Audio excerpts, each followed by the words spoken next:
Hello everyone, and welcome to the Go Epic with Content webinar. I'm Stacy Miller, Social Media Manager at Vocus, and your moderator for today. During today's webinar with Joe Pulizzi, he will show you how to produce hyper-targeted content by answering your top customers' questions, how to build an epic content team using expertise from every department, and how to use an easy-to-implement subscription strategy to keep audiences returning. Before I introduce Joe, I'd like to offer a few brief housekeeping points. Questions. There will be a moderated Q&A at the end of the webinar, so feel free to use the Questions tab on your webinar panel to submit those early. For the questions we don't get to in our time together today, Joe has kindly agreed to do a follow-up blog post on vocus.com/blog to answer those. If you wish to download Joe's slides, you can click the Download Slides PDF link, which is in a box entitled Want to Learn More at the bottom of your audience console. If you're on Twitter today and want to tweet about the webinar, please use the Vocus Webinar hashtag, one word, or you can use the tweet box at the top of the webinar console. And now I'll introduce our speaker. Joe Pulizzi is the founder of the Content Marketing Institute, which offers consulting to LinkedIn, AT&T, and Petco, among others.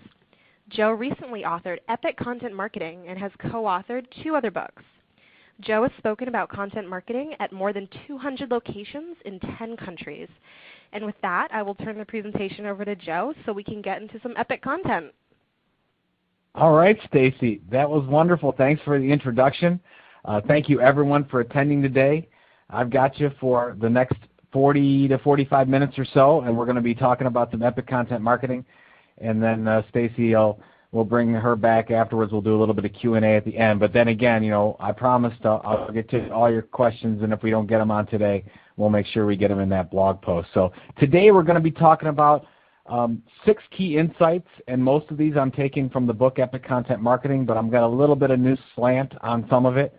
And again, I'm at Joe Pulizzi on Twitter, so if you're out there tweeting, you can go ahead and call me out there, and I'll try to get back to you. Of course, I'm not going to be tweeting at you during this presentation, but I'll get to you after the fact.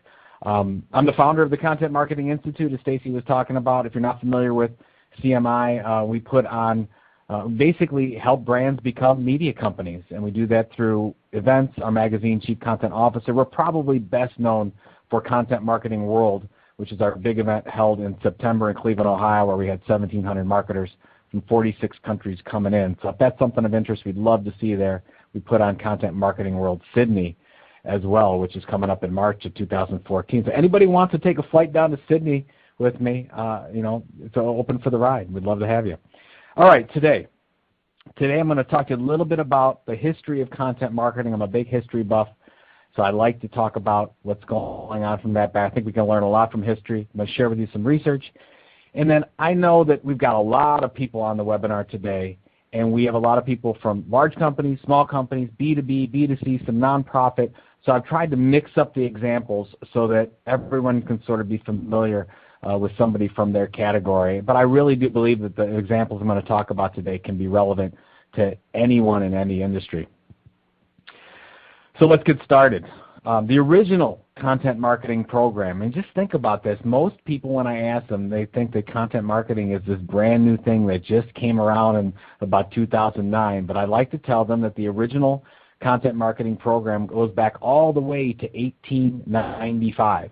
So what you're seeing on the left-hand side is the Furrow magazine from John Deere, created in 1895, and then the newer one on the right side.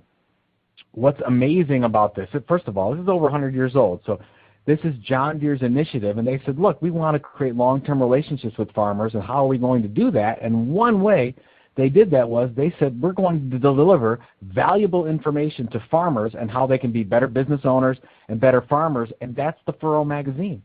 And this is really what we're talking about when we're talking about content marketing, is delivering valuable information. The one real key stat on this is why I love it.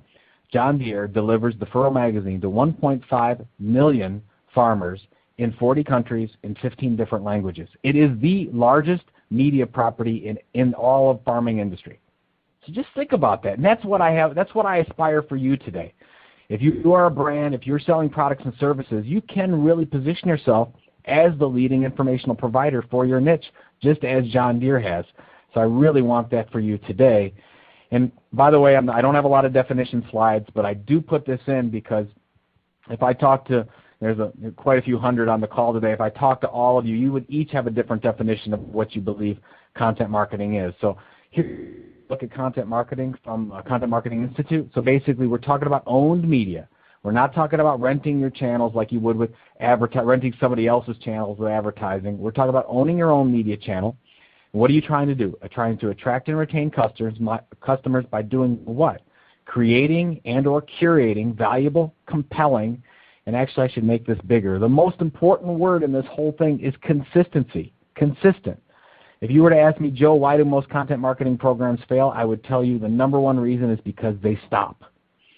Consistent content is key. And then why are we doing this in the first place? What's the difference between content and content marketing? Content marketing, we're in the marketing business. Of course, we want to be nice to our customers. We want to send them great material. But at the end of the day, this has to at least change or enhance a behavior. We have to move this person through the buying process. Or if they're a customer, we have to have them upsell, cross-sell, talk about our stuff a little bit more. We have to have them doing something because this is marketing after all. So just to follow up, so there's 5 key points in this whole thing. We're talking about editorially based content. In a lot of cases, sometimes it is long form, sometimes it's short form, but it's coming from a story background. It's marketing back. We do have a marketing reason for doing this. We're trying to see some kind of a behavior change. It's ultra targeted, and I'll talk about some examples of this in a little bit. And we're media agnostic when it comes to content marketing. We don't care. This could be online. It could be print. It could be in person. It could be mobile. It could be social. So when we're looking at our channel strategies, we don't jump straight to the channel. We want to have a strategic look at it first, and I'm going to talk about that in just a second. So the most famous content marketing strategy in the world, and my apologies to all those really, really small companies on here, I promise you this will be worth your time, is Coca-Cola's Content 2020. Now, if you're not familiar with Content 2020, I'm going to give you a homework assignment. You have to actually take this out. There's 2 videos with Content 2020. One is 7 minutes, one is 10 minutes. You have to do your homework and actually go and view these videos. It is worth the time. And plus, Jonathan Mildenhall, has a very long title at Coca-Cola, but he's basically the chief content for Coca-Cola. He has a British accent. It's just beautiful to listen to. They do a great job producing the piece. But basically, here's a screenshot of one part of this video. And it basically says that Coca-Cola, in order to hit their BHAG, and by the way, their big, hairy, audacious goal is to double the amount of servings of Coca-Cola by the year 2020. And they say how they're going to get there is they can't get there through just creative advertising anymore. They have to move from being excellent at creative to excellent with content. And they say that they call this liquid storytelling, which I think is kind of cute. So the reason why I'm showing you this is Coca-Cola is the first mover in this. And this came out in 2011, and they've really been putting some muscle behind this. And here's an example, really cool example here. This came out about 9 months ago. It's Coca-Cola Journey. And it is a content platform. It's a media platform just like any other media company would launch. But their goal here is to create an emotional connection with Coca-Cola customers and prospects. They actually have 40 freelance writers and 4 full-time writers on this as we speak, journalists, 4 full-time journalists on this that are trying to create this emotional connection. And by the way, they just announced they're launching a blogger network similar to what American Express has done with Open Forum and what LinkedIn has done with their LinkedIn influencer program. So something to really look at. We don't know the results of this yet, but I think it's interesting that Coca-Cola is really going this direction and following through on their strategic approach. So I'm going to go through a little bit of research. I don't like doing a ton of research on webinars because I don't want your eyes to glaze over, but I took out some key points. What you're going to see here is from our 4th annual Content Marketing Benchmark Study. Content Marketing Institute and Marketing Pros have been working together on doing this. And by the way, you can see at the bottom left-hand corner, there's a short link to that research. So bit.ly.com/cm-research. You can get all this research. It's completely ungated. There's B2B, B2C, nonprofit, Australian and UK research now available for 2013-2014. So basically, what are we looking at? When we go out and we ask marketers if they're using content marketing, this is specific to the B2B study, but it's very similar in all the other industries. We find out that 93% believe that they're using content marketing. I'm not sure what the other 7% are doing, but 9 out of 10 are using content marketing. So as a content marketing evangelist, I say, fantastic, that's awesome. But then I cry a little virtual tear here because we found out too as well that just 42% believe their content marketing is effective. And I'm like, oh my gosh, so everybody's doing this thing, but less than half. Maybe if we were in baseball, this is a good batting average. But other than that, if you're a marketer, this is not good news. We have a problem here. And what are some of the problems here? This is where I see there's a lot of the pain point, because really, all in all, what this is telling you in a nutshell is that the majority of marketers out there have no documented content marketing strategy of any kind. So just think about those numbers for a second. Almost every marketer is creating content to attract and retain customers, and the majority of those marketers have no strategy when doing that. You know what that means? That means lots of horrible, horrible content out there, and lots of marketers that are trying content marketing and they're not seeing it as a strategic approach. And what we know from the research is that those companies that have some kind of a strategy, and I don't care if it's on a cocktail napkin, it doesn't have to be anything long, some kind of a strategy, they're 600% more likely to show effectiveness. That's a big, big difference. So let's go here. Every year we've done this study, we get what is your biggest challenge, and at the top of the list almost every year has been producing enough content. I'm sure you all feel it. You've got lots of buckets to fill. You've got blogs, you've got Facebook, e-newsletters, webinars, in-person events, e-books, podcasts, everything, you name it, right? So you're like, how do I fill all these buckets? So we're all challenged with that. But that's interesting, right? That's our biggest problem, when at the same time we know that most of these companies don't have a strategy. So here's what I've learned, and I've done content marketing strategies for hundreds of companies of all sizes, and here's what I know for sure. When you have no content marketing strategy, more content is always better. That's the belief. Because if we don't know really what the problem is, we feel like it's producing enough content, we're like, oh, we need more content, and that's almost never the case. Actually, in about 85% of our engagements that we do, we end up actually recommending they do less content, because it's more quality content to the right people at the right time and really getting focused with our strategy. So as I go into these 6 insights, folks, this is what I want you to think about, and this is what I really want you to get out. I do a lot of presentations, and my goal for each of you is to get at least one thing that you can take away from this presentation and enact right now. I'm going to give you 6, and hopefully one of those really sticks with you. And I want you to start by asking the question, why? Why are you doing this in the first place? Why do you have a Facebook page? Why do you have a blog? Why do you have a website? Why are you creating content for all these places? So the most important thing, and this is how we're going to start, is finding your why. And I'm not talking about in this case, I know we have objectives. You might have a lead generation objective. You might have a customer retention loyalty objective. But in this case, we're going to start with the reader. Just like if you were, I come from a publishing background. I've been in publishing for 15 years. And the one thing we learn about is we focus on who the audience is and what are their pain points and what keeps them up at night.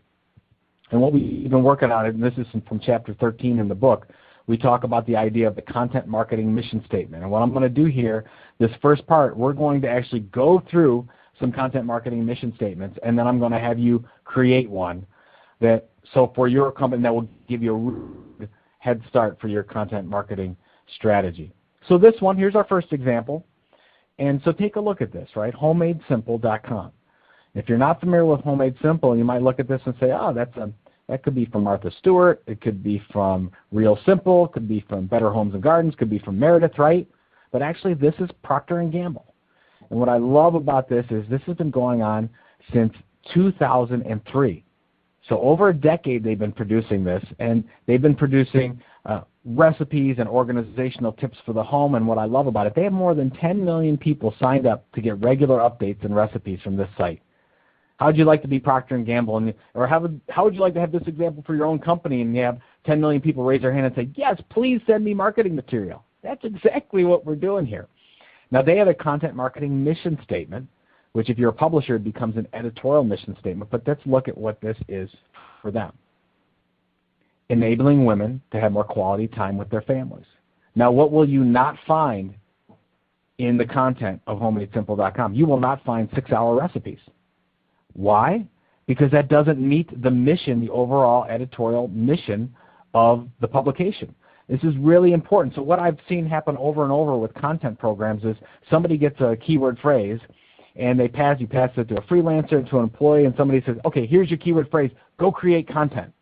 But they don't have the background for what the goal is, what the audience goal, and it's really important that if you do this, you print something like this out and get it in front of every one of your freelancers, your agency partners, your internal employees, your marketing people that are creating content. So very, very important. Let me give you two more examples from Procter Gamble. This is also a Procter Gamble site. This is beinggirl.com. I have to be honest with you. I don't spend a lot of time on this site. I actually have two young boys, 10 and 12 years old. There's some of this content that I didn't want to click on, so I have to apologize ahead of time for that. But I like this example. An independent study was done by Forrester on beinggirl.com, and they found that this was 4 times as effective as any other marketing initiative they've done to this audience of adolescent teens.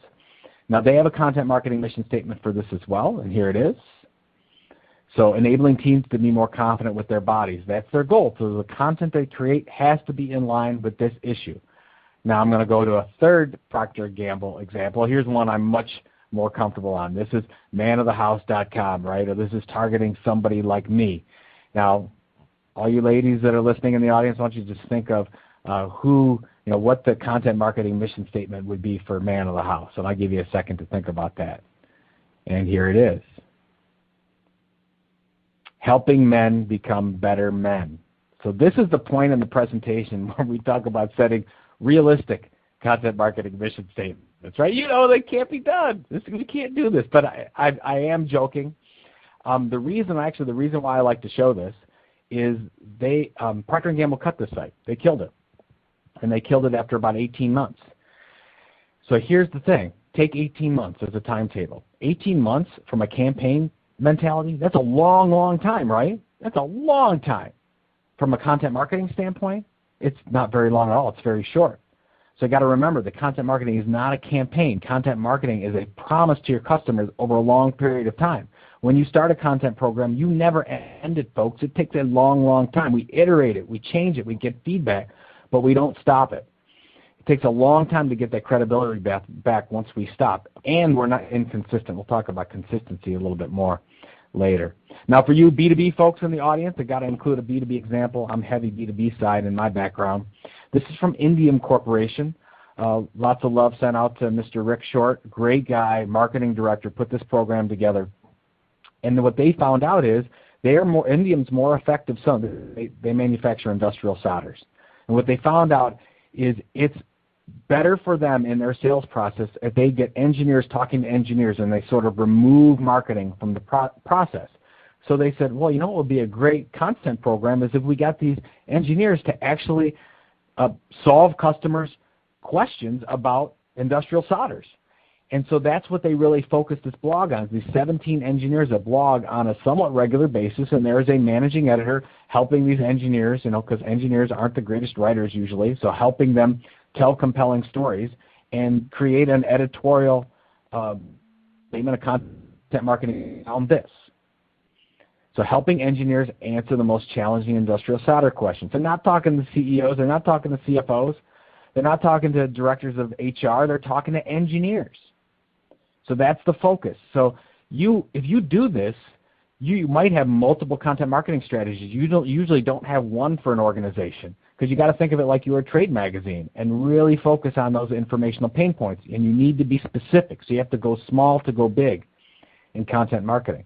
So, and by the way, yeah, they're talking about industrial solder questions. They're not talking about ball bearings. They're not talking about industrial siding. It's all about industrial solder questions. And they position themselves as the leading expert in the world on industrial soldering questions. That's what their goal is. And if you look at what's happened with them, this has driven everything about what's going on for their search engine optimization, for them being found in the long tail and people searching for this information on Google and Bing and whatnot. That has driven their lead generation program. From the first 12 months that they launched this program, they were up 600% in qualified leads on the site just through this program.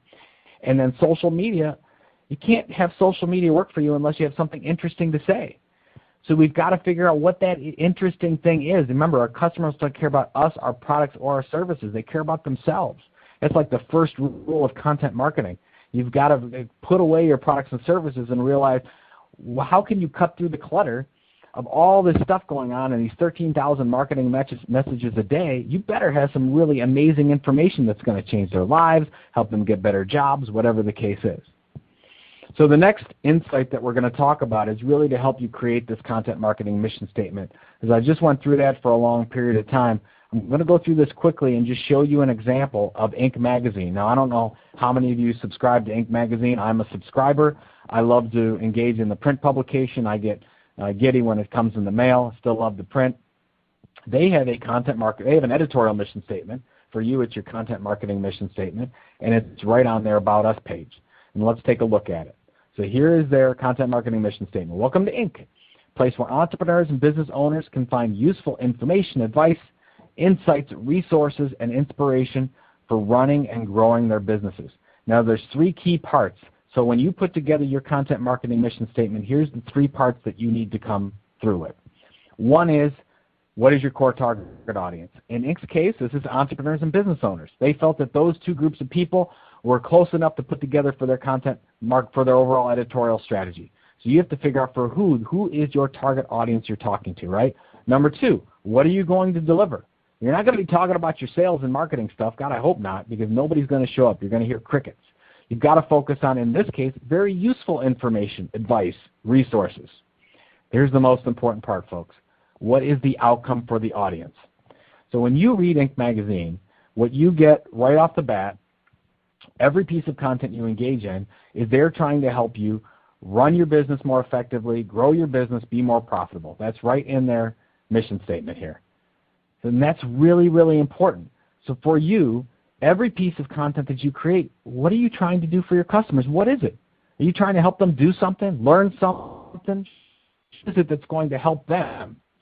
Remember, if you help them, they will return the favor and deliver sales of your products and services in the future. And I'm going to show you lots of examples of that happening. But you have to first focus on what their needs are to really grow that long-term relationship and really become the publisher. Okay, so how do we do that? What are some ways I'm going to show you? The rest of this is going to be all in some really cool tactical ways on how you can make this happen. If there is a low-hanging fruit for content marketing, this is it.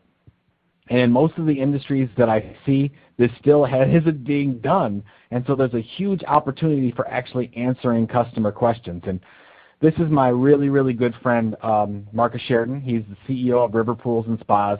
And I'm going to tell you his story. I have a couple of interviews with him in the book Epic Content Marketing.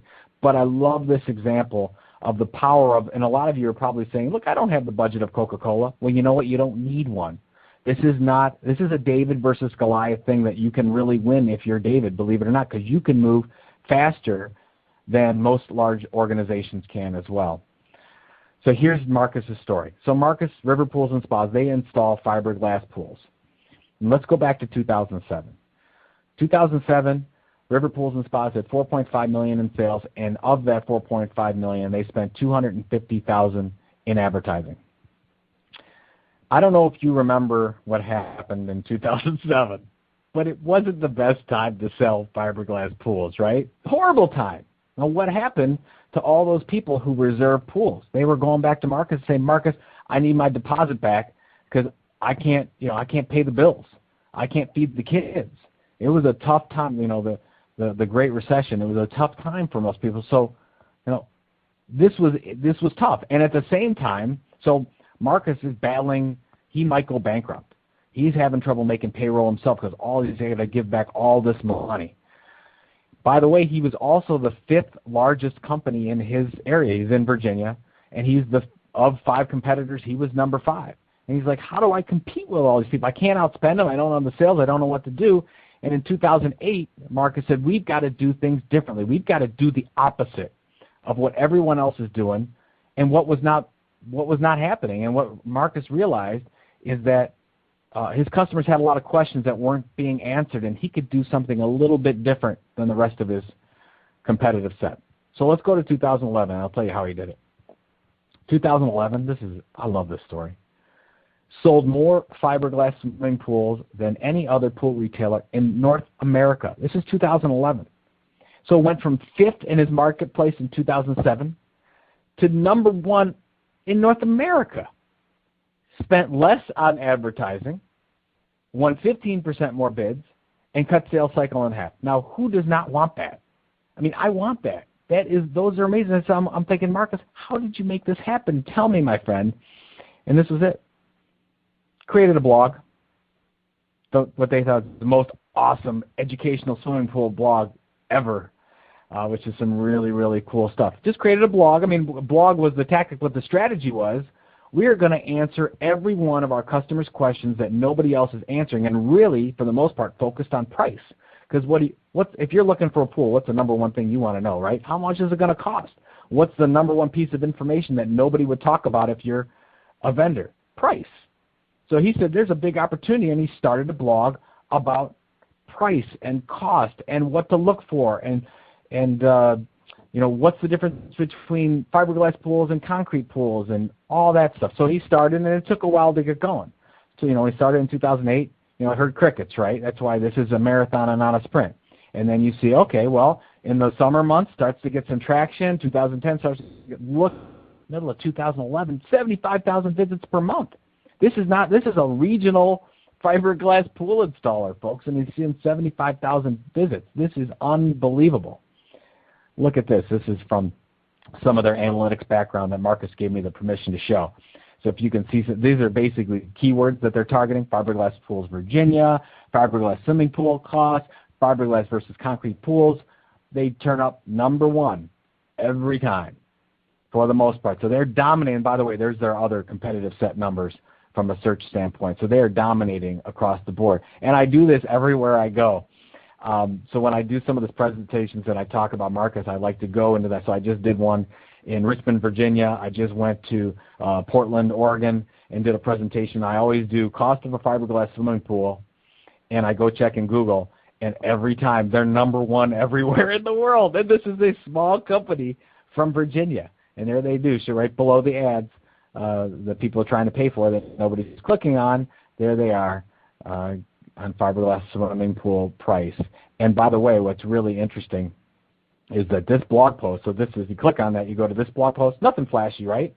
This one blog post, just this one blog post, has delivered more than $1 million in revenue to river pools and spas, just that one blog post. Isn't that crazy? It's crazy.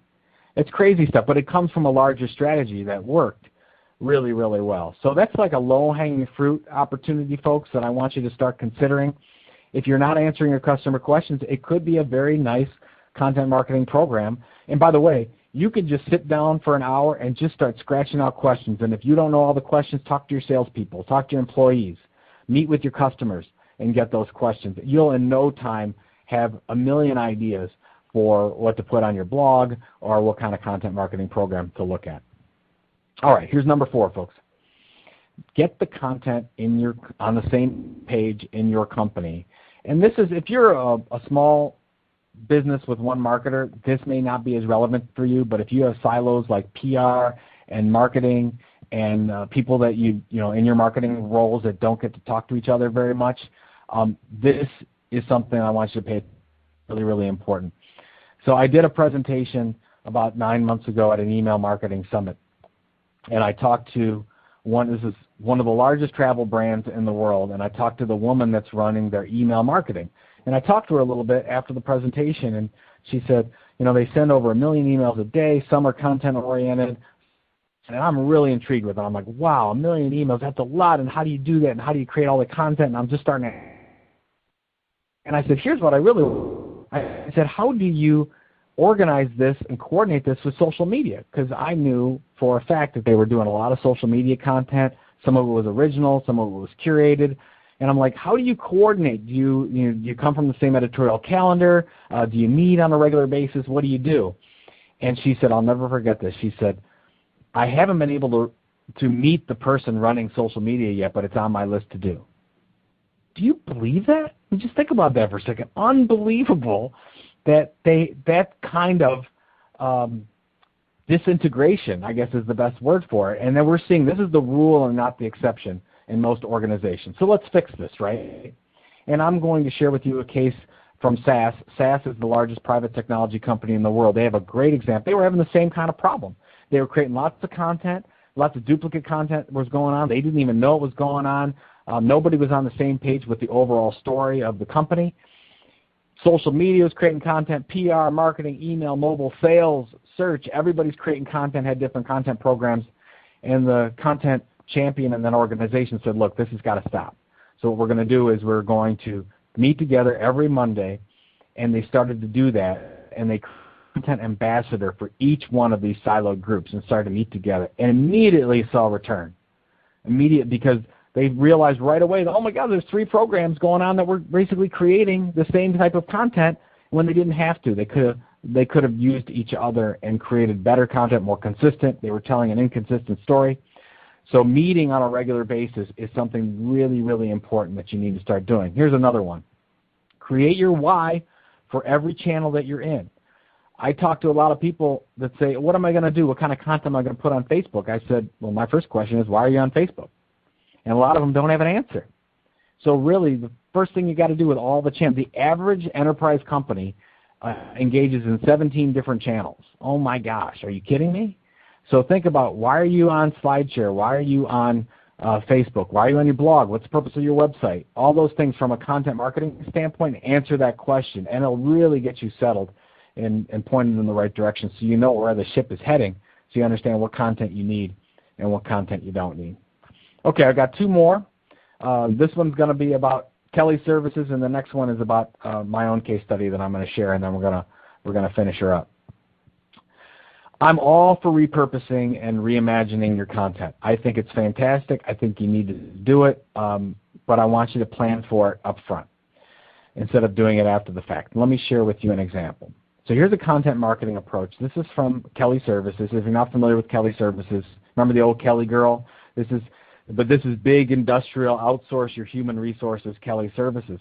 I talked with Todd Wheatland, who's the VP of Thought Leadership for Kelly, and he says, Joe, look, we don't have the resources. He had 3 people in his content department. He says, I don't have the resources to create blogs every day like a lot of companies do, even though they're a Fortune 500 company. Didn't get the resources. A lot of us are struggling with that.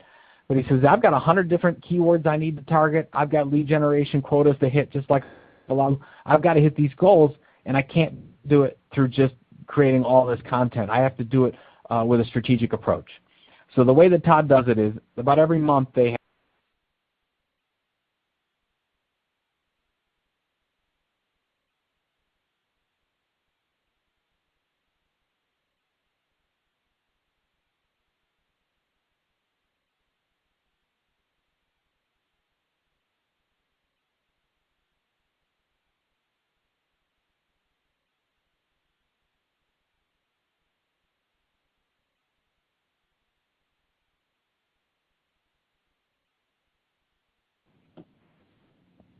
Hey, I'm back in there. Hopefully somebody can hear me. I dropped off for just a second, so if everyone can hear me, can bring me back on, I'm back in the program. Just Stacy, can you just confirm that I'm back on the call?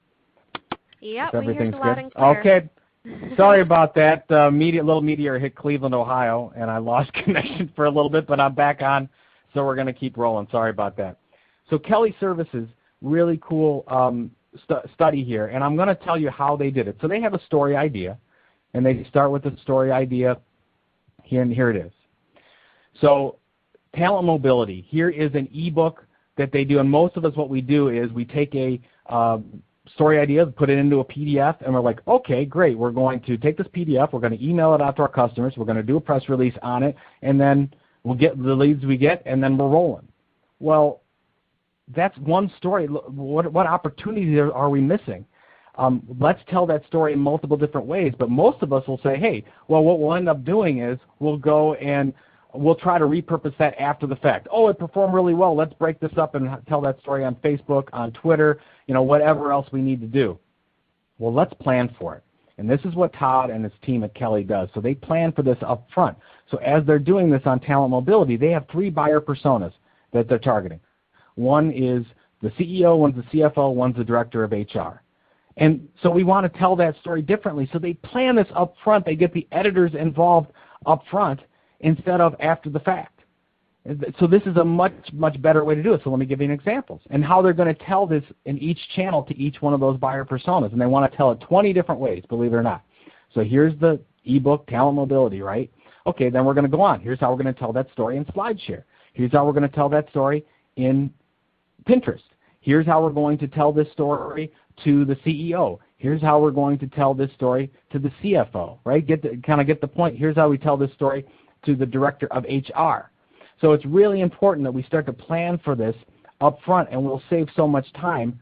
And by the way, they get design involved up front. So they're creating 20, 25 different assets off of this story instead of doing it after the fact. And I think if you look at this and you plan for it, so what I'm saying is, yes, repurpose. Everybody's on a repurposing kick. We've got all kinds of channels to go for. But I'm saying if you plan for this up front instead of after the fact, you will see return on investment right away. So please look at that. And I just think that's a great case study from Kelly. All right, we're going to wrap this up with number 6, and we're going to talk about building your audience through influencers.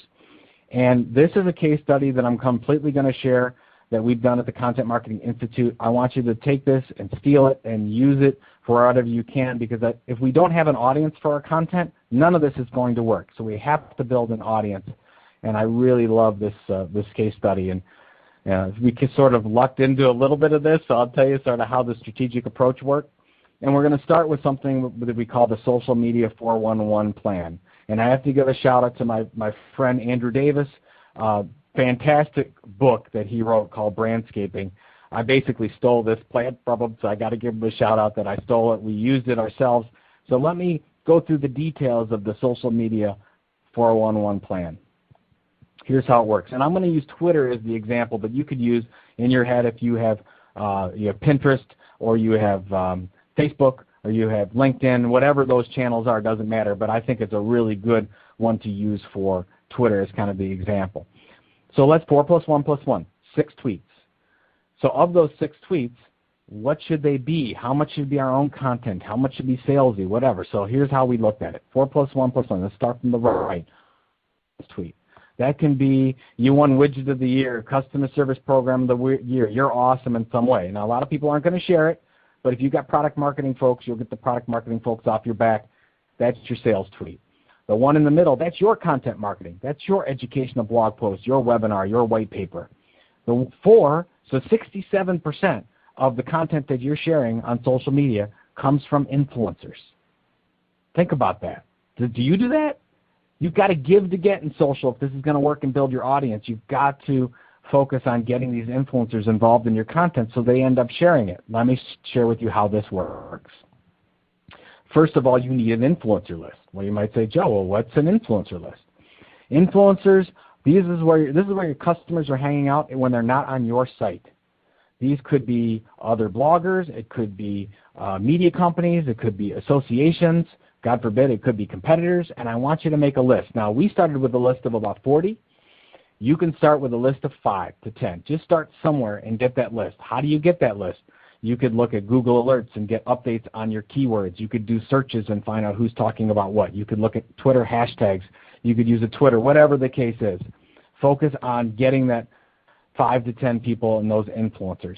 Then what we start doing, I'm going to go back here, then we start taking that influencer content, focus on those 5, and you start sharing them, their content on Twitter. Of course, it's relevant content to your content marketing mission statement, but we're focusing on it. We're sharing it. We're letting that fly.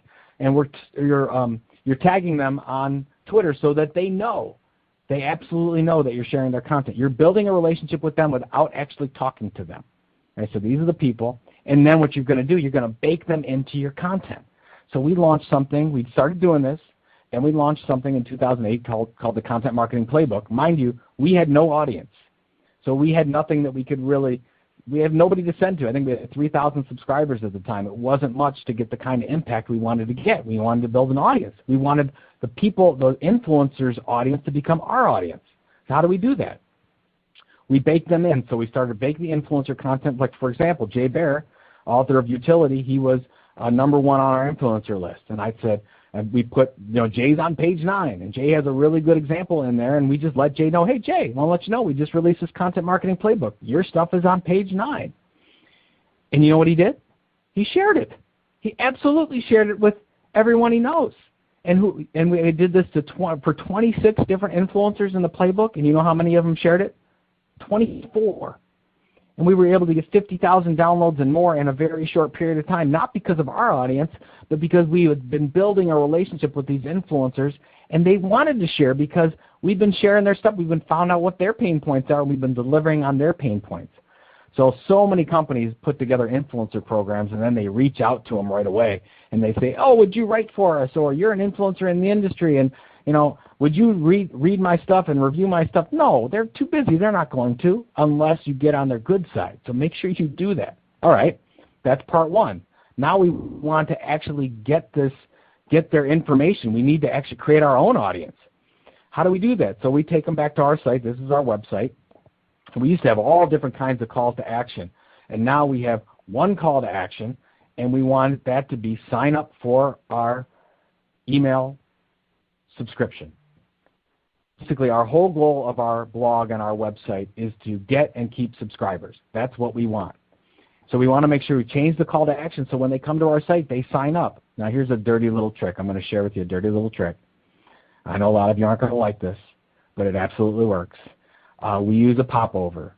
I know a lot of people are using that today, and basically what happens when people come to our site, if they haven't been to our site in 60 days, or they're new to our site, they'll get a little popover form that says, hey, join our email list, get this great, awesome piece of content, how to create a documented content strategy. We put that in front of them, and 55%, we get about 140 a day, 55% of those come from this popover form. So as much as I hate it as a user, I love it as a content marketer. I can't get enough popover forms. So really, so look at this. And it might not work in 6 months, but right now it's working for us. And here's why it's so important getting email subscribers. What we found out as we were doing this whole program, we started to look at our database, and we found out that 80% of our revenue was coming from email subscribers that were subscribed for at least 6 months. I mean, so as a business owner, I'm like, this is changing my world. This is changing our business. So we know that getting an email subscriber means something, and we can create a long-term relationship with those people, and they don't buy right away. It takes them 6 months or more to actually buy what we have, because then we can have that time to create that credibility. Another little side note here, we also use Slideshare. Slideshare is owned by LinkedIn. If you're not familiar with Slideshare, it's the YouTube for PowerPoint presentations. It is our second biggest email subscription generator. And if you sign up for Slideshare Pro, you can go, you'll go to the Slideshare. You can embed these, by the way, just like YouTube. And you can do a popover like this one halfway through the presentation, or you could say, hey, you can download my presentation, but you need to sign up for, and I need to get your email address. Really, really works well. I actually like that way better instead of putting the popover in front of them. So something to keep in mind there. And I'm just going to end up with this one, and then we're going to get it back to Stacy and do a little bit of Q&A. As you think about all this, you think about your return on investment. I like to call it return on objective. I want you to ask yourself this question. Before you start, right now, ask yourself what's different now. A year from now, what will be different? Really, really important, because then you'll start to think about what the content needs to do for you, right? And if you have CMOs or business owners that you report to, depending on how big your company is, when they're looking at an objective for your content, this is all they care about. Is the content driving sales? Is the content saving costs in some way? Or is the content making our customers happier? Your programs, if your programs are not have metrics aligned with those three, like we talked about for a second, which the email subscriber is a really, really good metric because it drives sales for us. So I want you to think about that, and I really how you can actually create better content. I think it's so critical as we look at that. How can you do? I love that. And I really believe for you that's what content marketing can do. It can help you create better customers by getting them the information they want, because they're getting all this information about you anyways. They have 99% of the information with them. They don't need to talk to sales as much as they used to. We better be out there part of the conversation. They're smarter, and they start to align with our story a little bit better. So I just would leave you on this. Start with a smart strategy. Get your content marketing mission statement set, then add in the content, because you don't know what kind of content you need until you really focus on what that strategy should be, and I think that's what will make you successful. So the last slide before we go to Q&A, I'm just going to kind of go through this run through. Number 1, watch Content 2020. That's your homework. Number 2, create your content marketing mission statement. Number 3, ask that why for each channel. 4, if you're in a bigger company, find your content ambassadors, align with them, get them on the same page. It's going to take a while for us to break down our silos. You're going to have to help this happen if you want to get a consistent story to your customers. 5, if you don't have a subscription strategy, get one. I think it's so critical for almost every business I've ever done work with. This whole building, because remember, your Facebook followers, your Twitter followers, your LinkedIn, they could take those tomorrow and do away with them. What could you own? You can own your email database. Leverage Slideshare. 7, influencers, create that influencer list. When you do that, use Social Media 411. Really start to understand why you're in the first place, and I'll end with this. Tell a different story, folks, not the same one, incrementally better. And I just want to thank you all for your time. I really appreciate it. I know we'll get to Q&A now, Stacy, but there's my contact information. I'd love to see any comments, questions, whatever, and I'd love to, of course, if you can pick up the book, and would love to see a Content Marketing World in September 2014. But Stacy, outside of the little glitch there when I got knocked off, I think we're okay. So.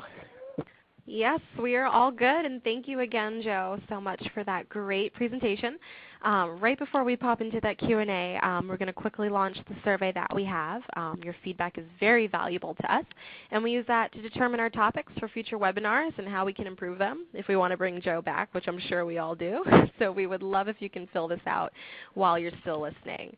So the first question I have for you, Joe, is what kind of tools do you recommend to use to measure content ROI other than Google Analytics? It's a good question. I think that the most important thing is to measure all the way through the process. So that might be up front.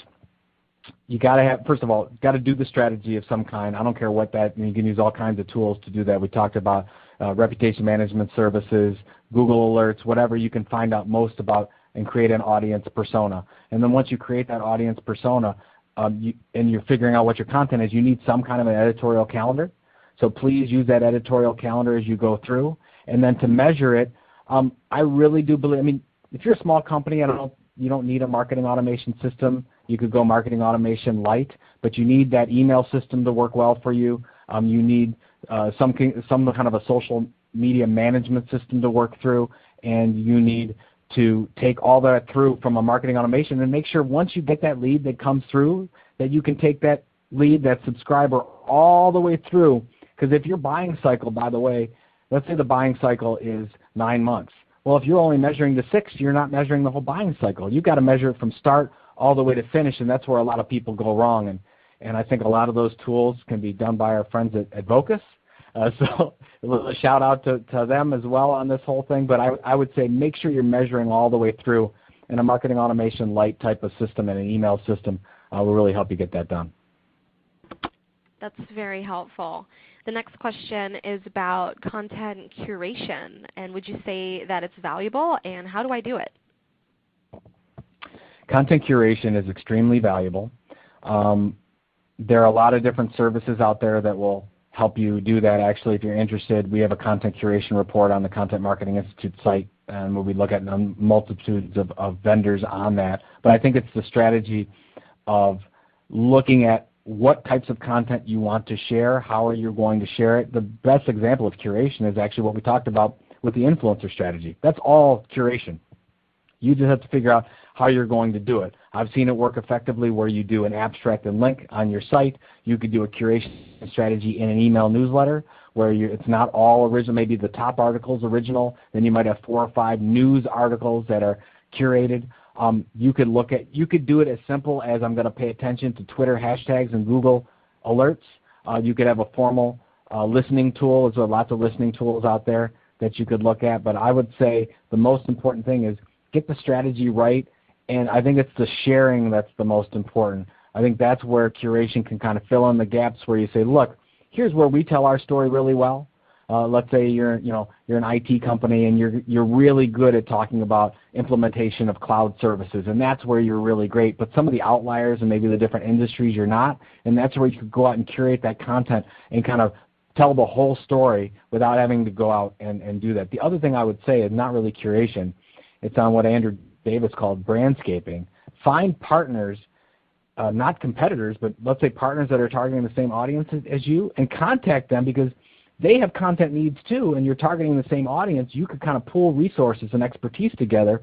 Or if there's a bigger company in your industry that's targeting the audience, and maybe your story, your content can help them, maybe you can do the content for them, and they can be your distribution partner to help this get done. We're seeing a lot of this happen today, and I'm really impressed by some of those things. So don't overlook the idea of content partnerships as well. That's great advice. The next question comes from Patty, and that is, how do you even start when it comes to writing a content marketing plan or strategy? Is there a resource, maybe a template or a tutorial, just to kind of help with the framework for those who are trying to start a strategy from scratch? So Stacy, you set me up for that one. So I'm gonna we have a document. No, it's great. But I'm gonna tell you because we worked really hard on it. We created a document called How to Create a Documented Content Strategy. If you go to contentmarketinginstitute.com site and click on research click on white papers and ebooks. It's right there on the right side. You can click on it. It's free for everyone. I would say it's the best way to go. We talk a little bit about the content marketing mission statement in this, but what we'll take you through is a question and answer series of exactly how you can put your own documented strategy together. And we could do a whole another webinar on that one, Stacy, but just to keep it short, go ahead and put that together, and then I don't know if you wanted to send that out in the email as a resource, Stacy, but just an easy thing to pick up. Yeah, that's perfect. I think we'll definitely include that in the follow-up blog post. So I think I'm getting questions already saying, what was that again? So definitely, thank you. The next question. So you mentioned Jay Bear earlier. We love Jay Bear. We did a webinar with him earlier this year, and you know probably that he has a content theory called bricks and feathers, where bricks are heavyweight content like white papers and webinars. Feathers are lightweight content like social media posts. So do you have a recommended mix of bricks and feathers when it comes to a content strategy, so the heavyweight content versus the lightweight content? I think it's different. No, by the way, Jay's strategy is fantastic, and I think that we could learn a lot, and everyone could take something from that mentality. I think you have to find and experiment with what works for you.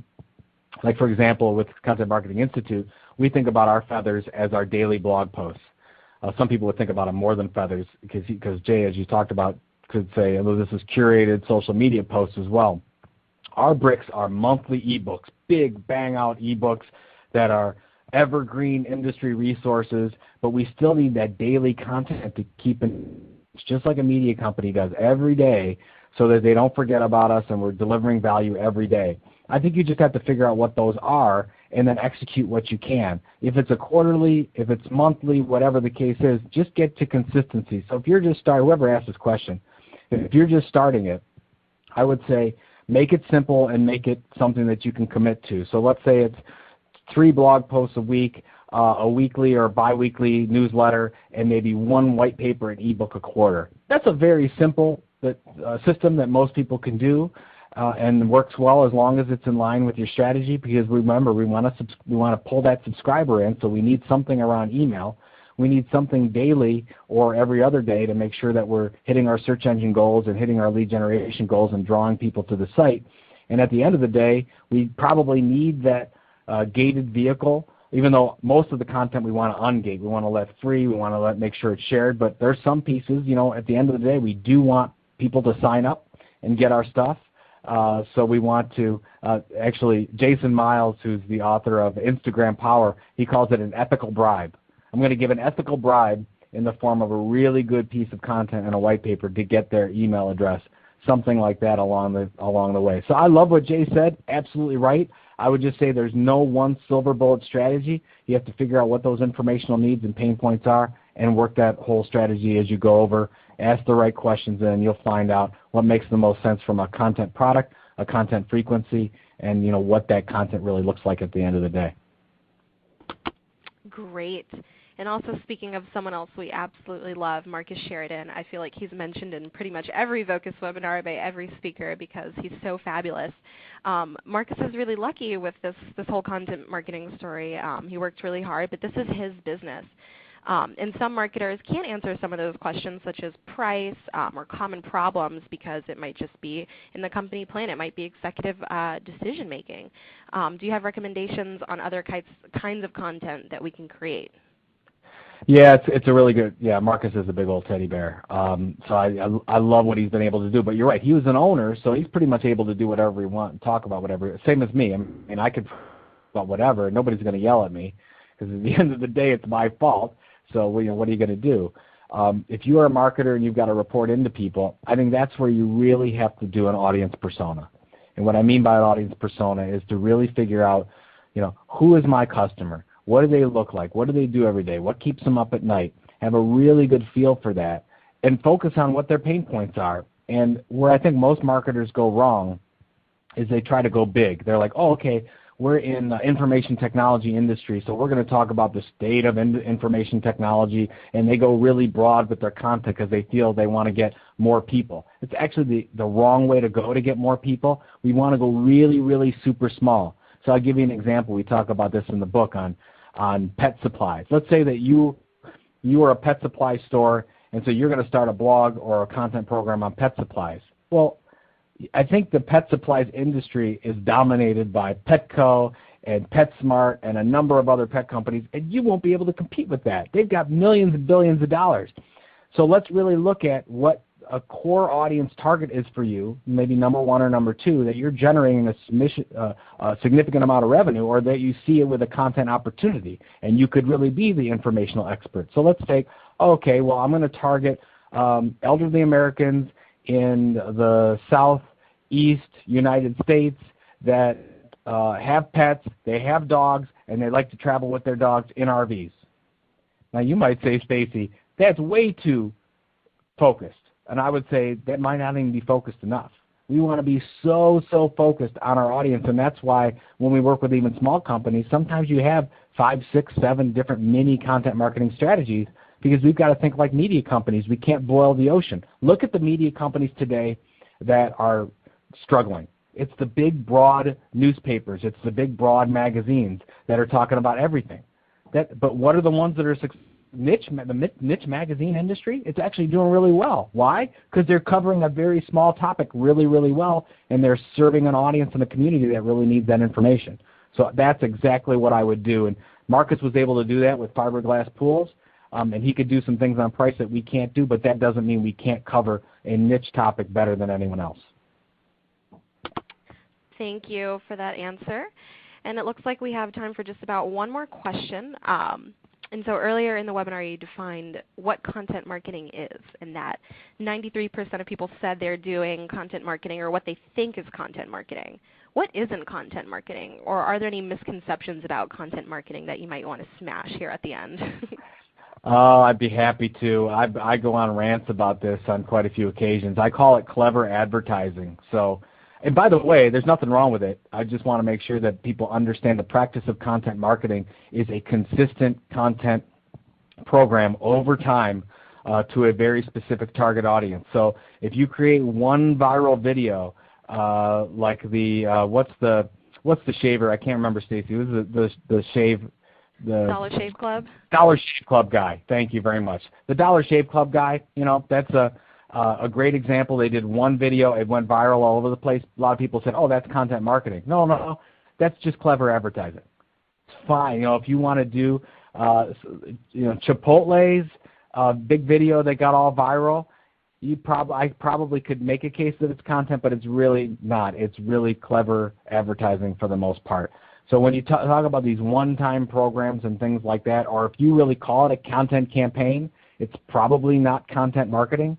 Because remember, this is an ongoing editorial-based marketing-backed vehicle. So I would just say, and by the way, it's okay if you want to do one of those programs, but just know that there's a whole different set of circumstances that go on with a campaign approach versus a content marketing approach. Fantastic. Well, Joe, it looks like we are we are definitely at the top of the hour, and I'd like to thank you and everyone for attending. The next Vocus webinar takes place Wednesday, December 18th, same time, same place, and we're going to talk about identifying and leveraging the marketing platforms and trends that are going to move the needle for your business in 2014 with strategist Jeff Livingston, and we're going to tweet a link out to register for that right now. You can find an archive of webinars on our website at vocus.com. Additionally, excellent research and slides from webinars past, including this one, can be found on Slideshare. That's slideshare.net/Vocus. And of course, you can find us on Facebook and Twitter. We are Vocus, the leading marketing cloud provider and parent company of online marketing services, PR Web, Help a Reporter Out, iContact, and North Social. Joe, thank you again so much for joining us. Stacy, thanks so much for having me. Really appreciate it. Thank you, everyone, for attending today.